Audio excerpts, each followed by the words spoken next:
आदर्श एक shadow magician था, इसलिए वो आसानी से शैडो एलिमेंट की थोड़ी सी भी एग्जिस्टेंस का पता लगा सकता था। शैडो एलिमेंट अंधेरा जैसे दिखता था और साधारण अंधेरा आसानी से प्रकाश से दूर हो जाता था। फिर भी वास्तविक अंधेरा प्रकाश की किसी भी झलक के बिना ब्लैक होल की तरह लाइट को एब्जॉर्ब कर सकता था। स्कूल में रोशनी कम थी, लेकिन आमतौर पर किरणें अभी भी जंगल में बिखेर रही थी। हालांकि इस समय जंगल में पूरी तरह से अंधेरा था। जंगल के अंधेरे के कारण लोग डायरेक्शन का सेंस खो देंगे और कुछ और कदम उठाकर अपने मेन स्टार्टिंग पॉइंट पर ही लौट आएंगे। वो शेडो एलिमेंट का एक्सपर्ट है, बस अब मैं उसे ढूंढ ही लूंगा। आदर्श ने ध्यान से डार्क जोन में खुद को छुपाया और पेशेंटली वेट किया।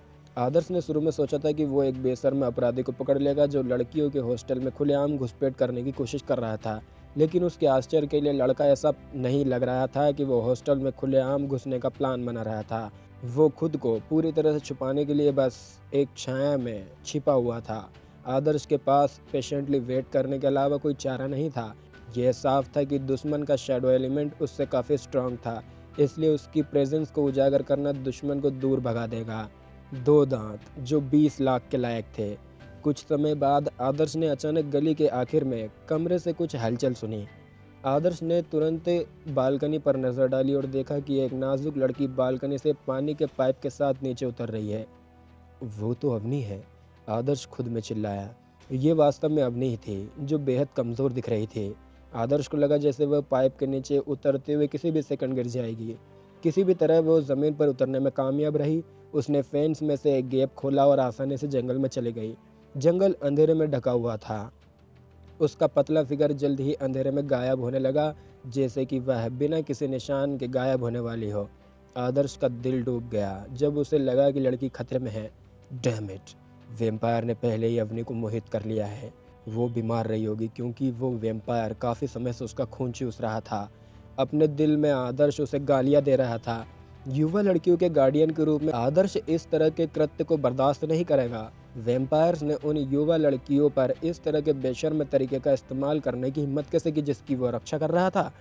अवनी जाल में फंस गई थी। फॉर्चुनेटली आदर्श आज उस पर नज़र रख रहा था, वरना वो नहीं बता सकता था कि उसके साथ क्या होता। वैम्पायर्स बहुत बेरहम होते थे। उसने पहले ही उसकी बड़ी बहन का खून चूस लिया था और अब वो पहले से ही छोटी बहन अवनी का शिकार कर रहा था। आदर्श अपना मूव करने की जल्दी में नहीं था। उसने अभी तक वैम्पायर को देखा तक नहीं था। उसकी आंखें अभी भी अवनी पर टिकी हुई थी, क्योंकि उसकी शैडो एलिमेंट ने उसे अंधेरे में क्लियरली देखने की परमिशन दी। अवनी अभी भी जंगल में गहराई तक जा रही थी। उसके चेहरे पर कोई एक्सप्रेशन नहीं था, मानो वह सो रही हो।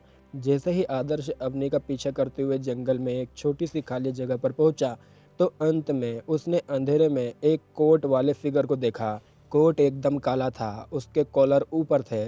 उस व्यक्ति के नुकीले दांत उसके जबड़े से बाहर निकल रहे थे और उसके चेहरे के किनारे को कॉलर से छुपाया गया था। केवल उसकी नुकीली नाक और अजीब तरह से चमकीली आंखें दिख रही थी। आदर्श उसका चेहरा क्लियरली नहीं देख सका, क्योंकि एक अजीब सी धुंध उसे छुपा रही थी। ये सबसे अधिक संभावना थी कि वैम्पायर्स को अपना चेहरा को छिपाने के लिए यूज़ किए जाने वाला एक नॉर्मल तरीका था, क्योंकि अगर वे इंसानों के बीच छिपना चाहते तो वे अपनी अपीयरेंस को उजागर करने का जोखिम नहीं उठा सकते थे।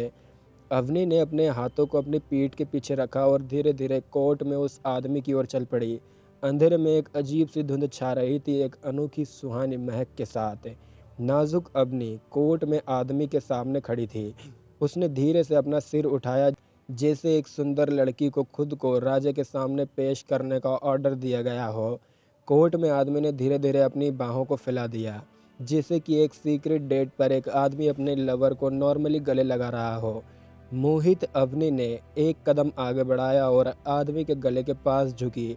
इस बीच आदमी के कॉलर के नीचे होठों के बीच कुछ टिमटिमा रहा था, कुछ शार्प।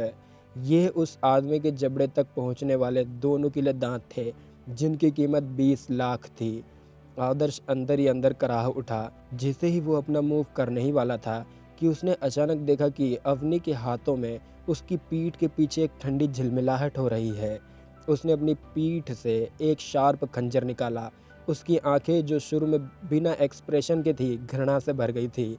जैसे ही उसने अपने हाथ में खंजर उठाया, वैसे ही उसने बिना किसी हेजिटेशन के अपने सामने के फिगर पर अटैक कर दिया। खंजर ने उस आदमी के सीने पर गहरा वार किया जहां उसका दिल था। हालांकि आदमी के सीने से खून बहने का कोई निशान नहीं था, मानो खंजर किसी लाश पर अटैक कर रहा हो। आदर्श दंग रह गया। उसे उम्मीद नहीं थी कि अवनी अचानक इस तरह का कदम उठाएगी।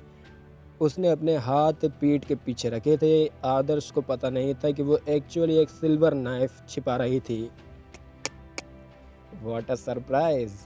आप जैसे नॉर्मल इंसानों को मेरे चंद्र आकर्षण का विरोध करने में सक्षम देखना, आदमी ने एक भयावह आवाज़ में कहा। वो अपने जगह पर खड़ा रहा। खंजर ने उसके दिल को छेद दिया था, फिर भी वो दर्द से कराहा तक नहीं, बल्कि अवनी से दिलचस्प तरीके से बात कर रहा था। अवनी जल्दी से कुछ कदम पीछे हट गई। उसकी आंखें गुस्से और घृणा से भरी थी। ये अफसोस की बात है कि तुम्हें वैम्पायर के बारे में जो कहानियाँ बताई गई है वे नकली हैं। हमारे दिलों में सिल्वर नाइफ से अटैक करना बेकार है। ओह, अगर तुम मेरे दिल को इतना पसंद करती हो तो मैं ये तुम्हें दे दूंगा। मैं तुम्हें वो सब कुछ दे दूंगा जो तुम्हें पसंद है, ये दिखाने के लिए कि मैं तुम्हें कितना पसंद करता हूँ, उस आदमी ने भयानक आवाज़ में कहा। इसके तुरंत बाद कोट पहने हुए आदमी ने अपने हाथ को फैलाया और अपने सीने को पकड़ लिया। उसके पंजों ने उसकी छाती को फाड़ दिया और एक खूनी छेद दिखाई दिया जिससे उसने अपना दिल पकड़ लिया। ये एक ताज़ा दिल था जो अभी भी तेज़ी से धड़क रहा था। दिल में सिल्वर नाइफ लगा हुआ था जिसमें खून का कोई निशान नहीं था। मैंने तुम्हें अपना दिल पहले ही दे दिया है। तुम्हें मेरे जैसा प्यार करने वाला आदमी तो कहीं भी नहीं मिलेगा, आदमी ने जंगली मुस्कान के साथ कहा। आखिर अवनी अभी भी एक साधारण लड़की थी।